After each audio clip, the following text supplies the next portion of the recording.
Hello guys, আসসালামু আলাইকুম। আমি আবার আপনাদের মাঝে উপস্থিত হয়েছি। আজকে আমি আপনাদেরকে আমার একটা অভিজ্ঞতার গল্প শোনাব, বাস্তব গল্প। আমরা একটা বাসায় ভাড়া ছিলাম, তখন আমার মা ছিলেন আর আমরা ভাই বোনরা। বাসাটা খুব সুন্দর, চতুর্দিকে বেশ উঁচু করে ওয়াল দিয়া, বড় একটা উঠান, বড়ই গাছ আছে, সব আছে। সামনেই বাড়িওয়ালার বাসা ছিল। শুনেছিলাম বাড়িওয়ালা নাকি কি এক কারণে জেল হাজতে আছে, এতটুকুই শুনেছি, এর বেশি কিছু শুনিনি। একদিন হঠাৎ করে আমার রাত 3টার দিকে ঘুম ভেঙে যায়। ওয়াশরুমে যাব, হঠাৎ করে একটা আওয়াজ পেলাম, বাঁচাও বাঁচাও। আমি আওয়াজ শুনে থমকে গেলাম। ভয়ে আমার শরীর সম্পূর্ণ ঠান্ডা হয়ে গেল।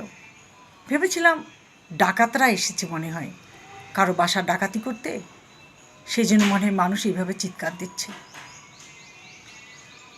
সকালে উঠে মাকে বললাম, মা জানো, রাতের বেলা না আমি এরকম একটা আওয়াজ পেয়েছি। মা বলল, ঘুমের ঘরে কী শুনতে কী শুনেছ, এরপরে আওয়াজটা পেলে আমাকে বলো। ঠিক আছে। পরের দিন আমি আবার রাত 3টায় আমার ঘুমটা ভেঙে যায়। হঠাৎ করে আমি এই আওয়াজ শুনতে পারি। সাথে সাথে আমার মাকে ডেকে দিই, ভাই বোনদের ডেকে দিই, সবাই ওই আওয়াজটা শুনতে পারে। ভাইয়া শুনে বলে, 2 দিন আগে আমি সেম আওয়াজ শুনেছি, কিন্তু আমি তোমাদেরকে বলিনি, ভয় পাবে। সবাই আমরা এক ঘরে চুপচাপ বসে পড়লাম, লাইট টাইট জ্বালিয়ে দিলাম। বাবা, এটা কিসের আওয়াজ? পরদিন সকালে বাড়িওয়ালার কাজের মেয়েকে চুপ করে ডাকলাম, ডেকে জিজ্ঞাসা করলাম, এরকম একটা আওয়াজ পেলাম, আওয়াজটা কিসের? সে যেটা বলল সেটা শুনে তো আমার ছানা বড়া চোখ হয়ে গেল।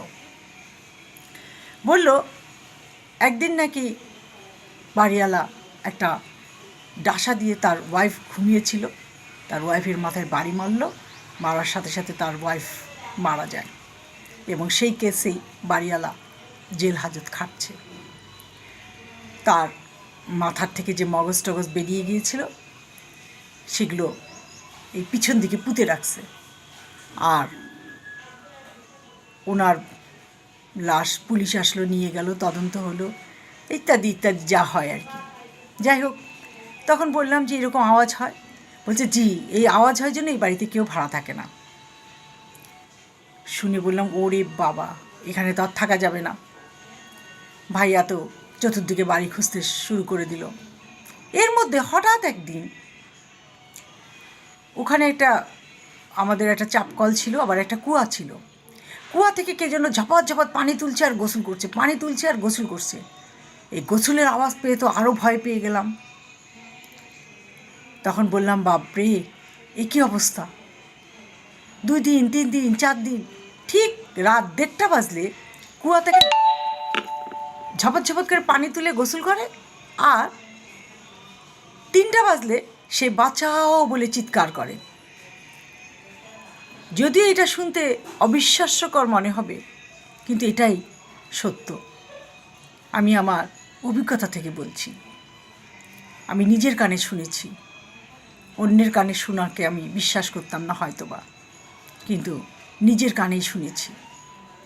তাই বলছি যে পৃথিবীতে ভূত বলে কিছু নেই, এটা সত্য, কিন্তু এই ধরনের গায়ে আওয়াজ আছে, এটাই বাস্তব। যেমন একটা মাঠের মধ্যে একটা বাসা ছিল, সে বাসায় প্রায় নুপুরের শব্দ শোনা যায়। সেটা একটা জমিদারের বাড়ি, নুপুরের শব্দ শোনা যায়। প্রায় সবাই বলে শেষ রাত্রে ওখানে নুপুরের শব্দ শোনা যায়। ওখানে মেয়েরা নাচতো। এখন কেউ নাই, বাড়িটা পড়ে আছে, কিন্তু আওয়াজটা থেকে গেছে। যাই হোক, আমার এই গল্পটা আপনাদের কেমন লাগলো জানি না, তবে যদি ভালো লেগে থাকে তাহলে এটা বেশি বেশি সাবস্ক্রাইব করুন এবং বেল বাটনটা টিপিয়ে দিন। সবার মাঝে এই গল্পটা শেয়ার করুন। যদি আরও কারো কাছে এই গল্প থাকে তাহলে সে মিলিয়ে নিবে যে গল্পটা সত্য। আজ এই পর্যন্ত, ভালো থাকেন, সুস্থ থাকেন, আল্লাহ হাফেজ।